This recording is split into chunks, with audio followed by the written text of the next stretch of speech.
கிறிஸ்துவுக்குள் பிரியமானவர்களே, இந்த நாளுக்கான தினசரி தியான வசனம் மத்தேயு எழுதின சுவிசேஷம் 4வது அதிகாரம் 2வது வசனம். மத்தேயு 4:2. Matthew 4:2. அவர் இரவும் பகலும் 40 நாள் உபவாசமாய் இருந்த பின்பு அவருக்கு பசியுண்டாயிற்று. இப்போ வனாந்திரத்தில் போகிற கர்த்தராகிய இயேசு கிறிஸ்து 40 நாள் அளவும் உபவாசம் இருக்கிறார். 40 நாள் பகல் மற்றும் இரவு 40 நாள் உபவாசம் இருக்கும்போது அவருக்கு பசி உண்டாகிறத நம்ம பார்க்குறோம்.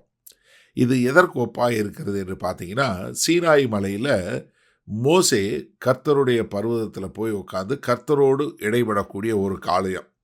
உபாகமம் 9வது அதிகாரம் 9வது வசனத்தில் நீங்கள் பார்த்தீங்கன்னா, கர்த்தர் உங்களோட பண்ணின உடன்படிக்கை பலகைகளாகிய கற்பலகைகளை பெற்றுக்கொள்ளும்படி நான் மலையில் ஏறின போது 40 நாள் இரவும் பகலும் மலையில் தங்கி அப்பம் புசியாமலும் தண்ணீர் குடியாமலும் இருந்தேன். எப்படி 40 நாள் அளவும் மோசே கர்த்தரோடு சஞ்சரித்த அந்த 40 நாள் அளவும் ஒன்றுமே சாப்பிடல, ஒன்றுமே குடிக்கல என்று சொல்லக்கூடிய ஒரு காரியத்தை பார்க்கிறோம். ரெண்டாவது, 1 ராஜாக்கள் புஸ்தகத்தில் எலியா என்று சொல்லக்கூடிய ஒரு தீர்க்கதரிசியை பார்க்கிறோம். இது 1 ராஜாக்கள் 19வது அதிகாரம் 8வது வசனம் பாருங்க. அப்பொழுது அவன் எலியா எழுந்திருந்து புசித்து குடித்து அந்த போஜனத்தின் பலத்தினால் 40 நாள் இரவு பகல் ஓரேப் என்னும் தேவனுடைய பர்வதம் மட்டும் நடந்து போனான். அதாவது ஒரே ஒரு சாப்பாடு தான் எலியான்னு 40 நாள் போகக்கூடியதான். அதாவது எலியாவினுடைய ஆவியில கர்த்தராகிய இயேசு கிறிஸ்து வருவார். அது மாத்திரமல்ல, மோசே சொன்னது போல என்னை போல ஒருவரை உங்களுக்குள்ளே எழுப்புவார் என்று சொன்னபடி மோசேவும் எலியாவும் எது பழைய ஏற்பாட்டிலோ காட்டக்கூடியதா. அதாவது லா அண்ட் ப்ராஃபட்ஸ் என்று சொல்லக்கூடியது, பிரமாணங்களுக்கும் தீர்க்கதரிசிகளுக்கும் மொத்த தொகையாக யாரை காட்டுறோம்? மோசேயும் எலியாவையும். அவங்க 2 பேரும் யாரை? கர்த்தராகிய இயேசு கிறிஸ்துவ குறிக்கூடியதாக இருக்கிறாங்க. அதே மாதிரி இங்கே கர்த்தராகிய இயேசு கிறிஸ்து 40 நாள் அளவும் இருந்து அவர் உபவாசம் வரும்போது அவருக்கு பசிக்கக்கூடிய ஒரு காரியம். அதாவது சாத்தானால் சோதிக்கப்படுவதற்கு அவங்க சோதிக்கப்படுவதற்கான ஒரு வல்னரபிள் பொசிஷன் என்று சொல்லக்கூடிய, அதாவது அவங்க பலவீனமாக இருக்கக்கூடிய ஒரு நேரம்.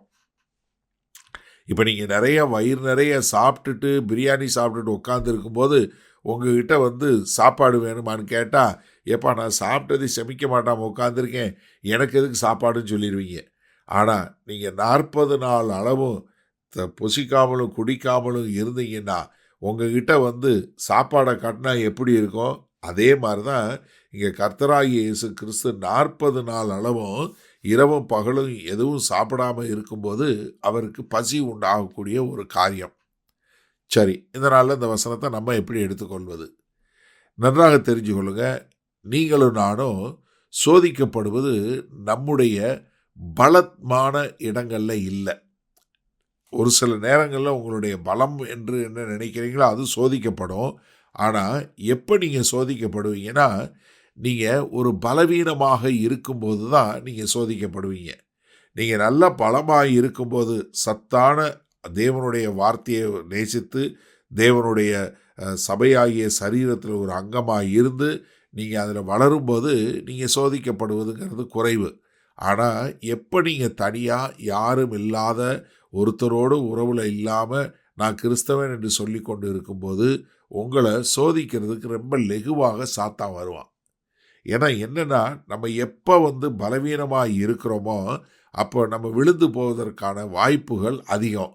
அதனால் நம்மளை சோதிக்கிறதற்கு சாத்தான் எப்போ வருவான்னா, நம்ம எப்போ கீழே விழுவோம் என்று சொல்லக்கூடிய ஒரு பலவீனமாக இருக்கும் போகிற சமயத்தில் தான் அவன் சோதிக்க வரக்கூடிய ஒரு காரியம். ரெண்டாவது, இன்னொன்றையும் சொல்லி கொடுத்துறேன். ஏன்னா நம்ம இந்த நாட்களில் நிறைய பேர் இந்த உபவாசம் இருக்கக்கூடிய மக்கள் இருக்கிறாங்க.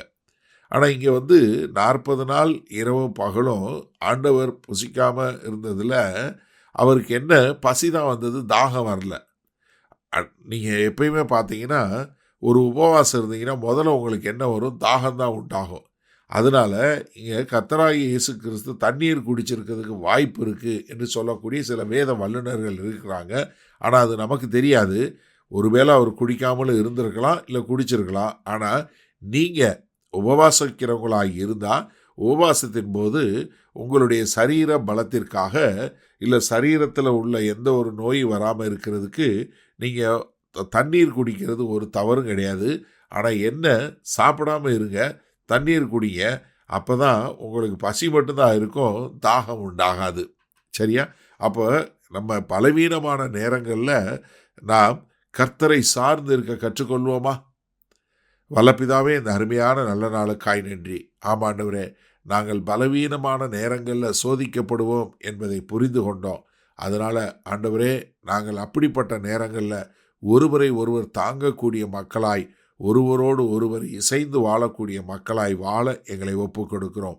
மீட்பெரும் ரட்சகருமாகிய இயேசு கிறிஸ்துவின் மூலம் பிதாவே, ஆமேன். கர்த்தர் உங்களை ஆசீர்வதிப்பாராக. நாம் இன்று மாலை மண்ணால் சந்திப்போம்.